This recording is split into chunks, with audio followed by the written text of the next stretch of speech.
আসসালামু আলাইকুম আপুরা।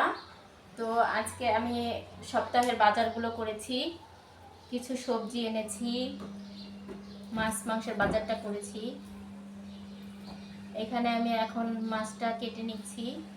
মাছটা অনেক আগেই এনেছি, তো এই ফাঁকে অন্য কাজগুলো করেছি।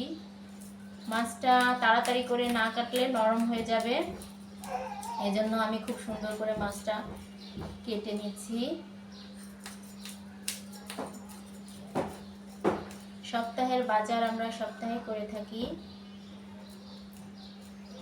অনেক আপুরা হয়তো মাসের বাজার করে থাকেন, কেউ হয়তো দৈনিক করে থাকেন।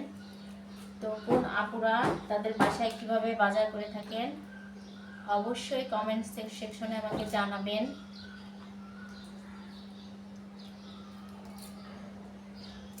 সবজিটা আমি আগেই গুছিয়ে রেখেছি, তো মাছটা কাটার সময় এখন একটু আপনাদের সামনে শেয়ার করতেছি। অলরেডি আমার কিছু মাছ কাটা হয়ে গিয়েছে।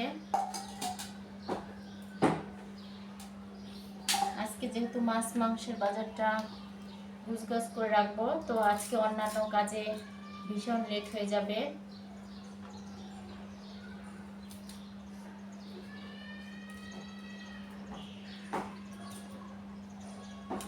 যাই হোক, কিছু করার নেই, একদিন কষ্ট করে গুছগাছ করে রাখলে সারা সপ্তাহ আর কি রিল্যাক্সে রান্না করা যাবে।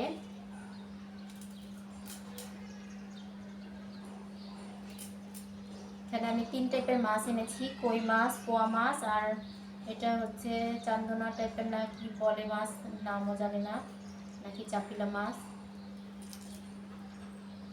সামুদ্রিক মাছ এটা জানি। এই যে এটা একটু চ্যাপ্টা টাইপের আর কি।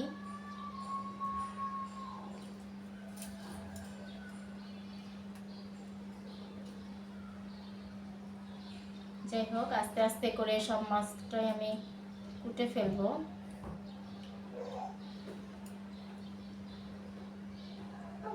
রান্না বান্নার কাজটা অর্ধেক করে রেখেছি, এরপরে চলে এসেছি মাছ কাটার কাজে।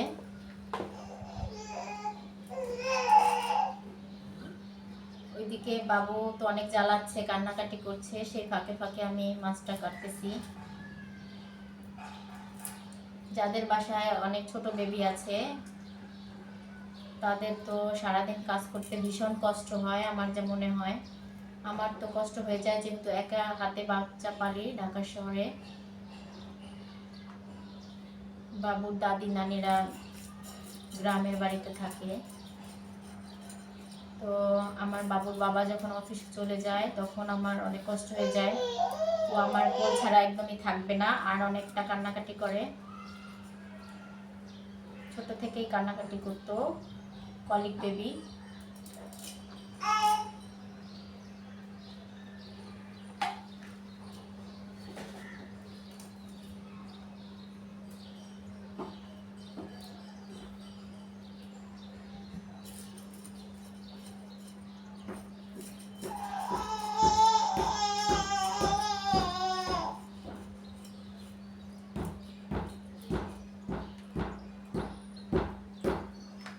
কই মাছটা আমি তাজা দেখে এনেছিলাম, কিন্তু অনেক টাইম হয়ে গিয়েছে, তাই এখন কেমন চুপসে গেছে।